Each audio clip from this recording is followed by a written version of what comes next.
meu aluno, estamos de volta. E você já analisou tudo que foi compartilhado? Agora, entraremos num outro momento do nosso encontro. Vou apresentar as principais figuras de linguagem dividindo por quadrados, quadrados ou quadrantes, porque as figuras de linguagem, ora são de sintaxe, ora de construção, ora de pensamento, ora fônica, e você terá acesso a esses pacotes com as suas principais recorrências em concursos públicos. Preparado? Vamos nós? Primeiro pacote, figuras de palavras. Vamos ao conceito. Nas figuras de palavras ou figuras de estilo, as palavras passam a assumir sentidos ampliados, diversos, consoante o contexto. Parece confuso, né? Eu vou reler. Figuras de palavras, é o primeiro quadrado, é o primeiro quadrante. Nas figuras de palavras ou figuras de estilo, as palavras, elas passam a assumir um sentido ampliado, quero dizer, sentidos maiores do que elas, na verdade, elas possuem. Sentidos diversos, consoante o contexto. Então, fica determinado que o contexto é soberano e ele está acima dessas palavras, ok? Primeiríssima, campeã nos concursos públicos, a metáfora. Metáfora é figura que você precisa dominar. Cláudia, o que é metáfora? Figura vista já por você a vida inteira. Trata do emprego da palavra fora do seu sentido básico, recebendo nova significação por uma comparação entre seres de universos distintos. Pronto, o mais importante já foi dividido com você. A metáfora nada mais é do que um processo de comparação, mas comparação entre seres de universos diferentes. Um macete visual para você ganhar com a metáfora? Metáfora é uma comparação que não explicita conectivo comparativo. A metáfora desenvolve uma comparação sem nenhuma expressão que materialize essa comparação. Então, Leandro é uma fera da mágica. Observe que eu estou comparando Leandro a uma fera. Fera é algo grandioso. Só que ao comparar, eu não usei o principal conectivo de comparação, que é o como. Como também não usei nenhuma expressão que denotasse essa comparação. Eu simplesmente comparei sem o recurso de conexão. Seus olhos são estrelas. Mais uma vez, eu estou comparando os olhos a estrelas. Então, estou comparando elementos de mundos distintos. E mais, você percebeu que quando eu falei Leandro é uma fera da mágica, seus olhos são estrelas, é uma comparação pelo viés da afirmação. Eu não crio a hipótese. Agora, cuidado para não confundir metáfora com uma outra figura também registrada pela nossa gramática, a comparação. Comparação, o nome já diz, vai comparar. Não confunda a metáfora com comparação ou símile, porque na metáfora não há conectivo explicitando a relação de comparação. Na comparação ou símile, sempre há um conectivo ou uma expressão estabelecendo a relação de comparação e é simples, assim não complique. Compare. Ela é gorda como uma vaca. Eu estou comparando ela a um animal irracional, a vaca. Pertencem a mundos distintos? Sim. Mas houve no meio do caminho algum conectivo que sustentasse essa relação comparativa? Claro, professora. O principal, inclusive, o como. Isso aí. Este lutador tem postura semelhante aos deuses nórdicos. Ótimo! Há dois polos? Sim, os lutadores e os deuses. Mundos distintos. Mas no meio do caminho surgiu alguma expressão que materializasse a relação comparativa? Sim, Cláudia. Postura semelhante. Se é semelhante, eu estou comparando. Ficou claro? Metáfora cai mais nos concursos do que a figura comparativa. Mas é claro que os professores, quando acionam a metáfora, muitos tentam confundir o candidato, convocando também a figura símiles, sinônimo, comparação. Ficou claro? Então, a ambiência de comparação, quando não explicita conectivo ou palavra que denuncia essa comparação, é a metáfora. 10. Vamos falar agora da metonímia. Metonímia também merece o nosso respeito. Metonímia cai muito. É difícil um texto de concurso público que não apresente pelo menos uma metonímia. Os jornais, as notícias estão impregnadas, as notícias de metonímias. Lá nos jornais existem muitas metonímias. Metonímia, figura para quem, de fato, apresenta conhecimento holístico. Há metonímias fáceis de serem interpretadas, mas há outras que, se o candidato não possuir substância, conhecimento, impossível decodificar. Por quê? Segundo o Aulete, é uma figura de linguagem baseada no uso de um nome no lugar de outro, pelo emprego da parte, pelo todo, do efeito, pela causa, do autor, pela obra, do continente, pelo conteúdo, e etc, etc, etc. Ou seja, ocorre a substituição de uma palavra por outra, porque há entre elas uma relação de todo e de parte. De todo e parte. Ficou claro? Ficou ou não ficou? Não dá para avançar sem dominar essa figura aqui. Há concursos, e a FGV faz isso, que só cobra do candidato esse par, metáfora e metonímia. É, meu aluno, a Banca FGV, ela explicita dessa forma. Ela joga no edital dela figuras, 2 pontos, metáfora e metonímia. Para você ver, grau de importância que essas duas figuras, grau de importância que elas conseguiram no mundo do concurso público. Metonímia, quando eu falo que é figura para intelectuais, é porque se você não tiver um conhecimento de mundo bem elaborado, você não vai entender certos jogos de palavras. Mas claro que nem todos os jogos são complexos. Quando eu falo que eu já li Drummond, meu aluno, pense bem, foi o Drummond que de fato eu li? Claro que não. Eu estou usando o nome do autor pela obra. Isso é um recurso metonímico. É o autor pela obra. Eu li os livros do Drummond. Quando eu comunico que eu comi uma caixa de bombons, pare um pouquinho e pense, porque o dito não foi dito no campo denotativo. Eu acionei figura de linguagem. Eu estou comunicando, mas através de uma construção artística.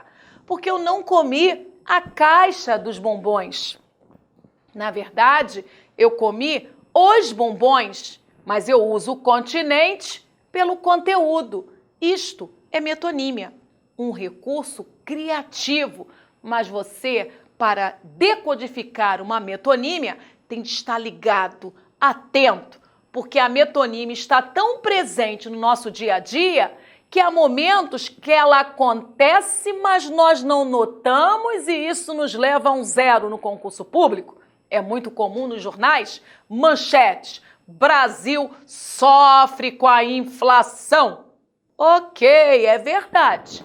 Mas essa comunicação, essa mensagem, ela foi construída na seara denotativa ou conotativa? As pessoas acabam se acostumando e não percebem que foi acionada uma figura de linguagem chamada metonímia, porque nós usamos o nome próprio, Brasil, pelas pessoas, os brasileiros, Quem sofre com a inflação? Não é o Brasil, somos nós, os brasileiros. E aí, metonímia, mora ou não mora ao lado? O tempo todo. Então fique esperto com essa tal metonímia. O bronze repicava na torre da igreja. Bronze é o sino, é a matéria pelo objeto. Essa juventude está perdida. Juventude são os jovens. Logo é o abstrato pelo concreto. Vivo do suor do meu rosto. Vivo do suor é o trabalho, é o efeito pela causa. O Brasil vibrou com a conquista da lei. O Brasil? Não, as pessoas do Brasil. E aí é o continente pelo conteúdo. E aí, meu aluno, reinando a paz, olha, estou ao seu lado. Devagar nós vamos longe. É importante que você não crie confusões, porque esses conceitos serão sustentados daqui a pouquinho nos exercícios. Se você entender, se você memorizar, você ganhou. Metáfora é um processo de comparação entre polos distintos sem elemento conectivo que explicite essa comparação. Mas existe uma figura chamada comparação ou símiles. Essa também trabalha com polos distintos, porém, nesse momento, há a presença de um conector ou de uma expressão, uma palavra que sustente esse processo comparativo. Metonímia é quando eu uso uma palavra para significar uma outra. Quando eu digo que não tive, neste mês, dinheiro para pagar o meu teto, meu aluno, não é o teto. O teto faz parte da casa, mas, na verdade, eu não tive dinheiro para pagar o aluguel. Então, eu uso a parte para comunicar o aluguel. É ou não é um processo artístico que, no comum, vem sendo tão acionado esse processo que o brasileiro já não sabe mais determinar a fronteira. Quando é denotação, quando é conotação. O menino é bom de garfo, ele come muito. Eu usei instrumento para comunicar a ação. Catacrese. E agora? A catacrese. Você usa e, ao usar a catacrese, você tem a noção que você está sendo um artista no processo comunicacional? Você não está acionando a comunicação no seu ambiente banal, lugar comum, e sim de forma inventiva. Usar catacrese é um tipo de metáfora desgastada que se cristalizou na cultura popular, caracterizada pela falta de um termo adequado a um ser ou por ignorância, desconhecimento da comunidade linguística sobre um termo exato. Traduzindo em miúdos, catacrese é quando, na falta de uma palavra mais adequada, eu busco uma por analogia. O que existe que eu possa pedir emprestado e usar nesse contexto? É o empréstimo. Pense nesse exemplo. Com os dentes do serrote, ele cerrou a perna da cadeira. Pense em um nome para representar os dentes do serrote. Você percebeu? Eu volto a falar dos dentes do serrote, porque não há uma palavra para nomear aquela região. E por analogia, que é uma comparação, eu lembro dos nossos dentes. Ficou? Perna da cadeira. Pense em perna da cadeira, pense em perna da mesa. Lembra a nossa perna. Então, por falta de uma palavra mais adequada para representar aquela parte do objeto, por analogia, nós procuramos no mundo das palavras oficiais qual ou quais poderiam ser acionadas por empréstimo, ok? Só que uma vez emprestado, ficou, caiu no gosto popular e o povo comprou a ideia. Não se iluda, mais forte que o povo, só o povo. Queimei o céu da boca. Epa, céu da boca meu aluno, caiu no gosto popular. E todo mundo entende como se fala céu da boca. Por falta de um nome mais adequado, por empréstimo, pensamos no céu, que é o nosso lençol, nossa proteção. Então, você entendeu o que é catacrese? E você entendeu também que catacrese está no dia a dia? Comprei um dente de alho. Está no dia a dia.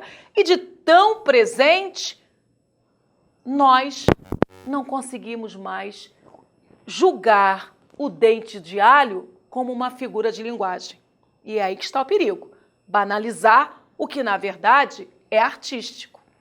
Vamos falar agora de uma outra figura, a perífrase. E você lembra o que é perífrase? Já conversamos sobre isso em determinada aula, quando nós comparamos perífrase, hipônimo e hiperônimo. Hipônimo é uma palavra de sentido específico. Hiperônimo é uma palavra de sentido geral. E perífrase, meu aluno, preste atenção, consiste no uso de maior quantidade de palavras para exprimir o que poderia ser dito com pelo menos palavras. Como, professora? Se eu falo para você Pelé, uma perífrase, que nós podemos acordar aqui, que é um apelido, você rapidamente é lançado rei do futebol. Se eu falo leão, uma perífrase, podemos acordar um apelido, rei da selva. Você percebeu? Eu falo um e você me traz vários vocábulos. O poeta dos escravos escreveu poemas condoreiros. Quem é o poeta dos escravos? Castro Alves. Você percebeu que é um apelido que, quando lançado, todo mundo já sabe qual é o referente? Então, perífrase é exatamente isto. A terra dos faraós é um lugar misterioso? Para você que possui conhecimento de mundo, sabe perfeitamente que a terra dos faraós é o Egito, não há dúvida. Assim como o astro-rei é o Sol, a nossa estrela de quinta grandeza. Ficou claro? Beleza? Se eu falo Rio, Rio de Janeiro, uma perífrase, cidade maravilhosa. 10, estamos ganhando? Muito bem. O rei dos animais é até mais respeitado pelos homens, é o nosso querido leão. Meu aluno, há mais? Vamos conversar agora sobre ela, a sinestesia, figura tão importante para a interpretação textual. Quanto mais você ler o mundo por uma ótica de sinestesia, melhor será a sua interpretação sobre o mundo. Você sabe o que comunica a figura de linguagem sinestesia? Ocorre quando há uma combinação de diversas impressões sensoriais. Quais são? Visuais, auditivas, olfativas, gustativas e táteis. São os sentidos, como eu já falei, são as janelas do corpo para entrar em contato com o mundo, entre si e também entre as referidas sensações e sentimentos. Só que essas janelas são acionadas misturadas, juntas e misturadas. Perceba no exemplo. O aroma, que é olfativo, endoideceu. O pôs-se em cor, que é visão, quebrou. É verdade? Visão pode quebrar? Gritam-me sons de cor. Cor possui som e de perfume. Cor possui perfume? Então, nós estamos misturando audição com visão e olfato. Quem é o dono dessas belas palavras? Mário Sá Carneiro. Então, meu aluno, sinestesia é quando eu misturo. E você usa assim, palavra doce, dita por ela. Palavra doce? Como? Não é verdade? A palavra não tem como ser doce, a não ser no mundo das figuras. Falaremos agora de um outro quadrado, de um outro quadrante, figuras de sintaxe. Se você lembrar o que significa sintaxe, um percurso já foi. Sintaxe significa relação, estrutura. Então, figuras relacionadas à estrutura? Sim. Nas figuras de sintaxe ou figuras de construção, as palavras sofrem mudanças na ordem sintática comum dentro da oração para provocar determinados sentidos ou tornar belo o discurso. Então, meu aluno, para se entender figuras, primeiro se entende o quadrado. Existe um pacote intitulado Figuras de Sintaxe. Isso quer dizer que as próximas figuras estarão relacionadas a uma estrutura oracional. Esta oração ela é constituída por termos que deverão aparecer, esses termos, numa ordem direta. Ordem direta? Sujeito, verbo, complemento verbal, adjunta adverbial. Ok, mas essa ordem pode ser desobedecida? E aí eu começo a mudar a posição, criando um truncamento sintático? Há nome para isso. É a figura de sintaxe que está sendo trabalhada. Então, mais uma vez, figuras de sintaxe. Nas figuras de sintaxe ou figuras de construção, as palavras sofrem mudanças na ordem sintática comum, na ordem oficial, na ordem direta, dentro da oração, para provocar determinados sentidos ou tornar belo o discurso. A partir de agora, tarefa para você. Vamos para mais uma pausa e você fará a revisão, a retrospectiva de tudo que foi ensinado para não causar confusão. A desordem ajuda? Não, Cláudia, atrapalha. Você percebeu? Eu comecei a nossa aula com base na importância do ato de interpretar, retomei algumas técnicas e só depois eu apresentei o pacote de figuras de linguagem. Estou dividindo esse pacote em quadrados. Agora, falaremos sobre figuras de sintaxe, que são figuras de linguagem. Só que, meu aluno, já há um grupo de figuras esperando a sua memorização. A partir de agora, volte, mas volte já com esse conhecimento amadurecido. Se possível, memorizado. No final dessa base teórica, exercícios foram preparados para você. Legal? Estou aqui, não sairei. Você levante, estique as pernas, beba um pouco de água, mas nada de se afastar muito. Lembre-se, tudo que você fizer antes do ato de leitura será responsável pela sua concentração. Qualidade na concentração. Mas tudo que você fizer depois de ter adquirido a informação ajudará na fixação. Não se afaste por longo tempo. A informação precisa ser massificada. Aí sim você poderá se permitir descanso. Até daqui a pouco.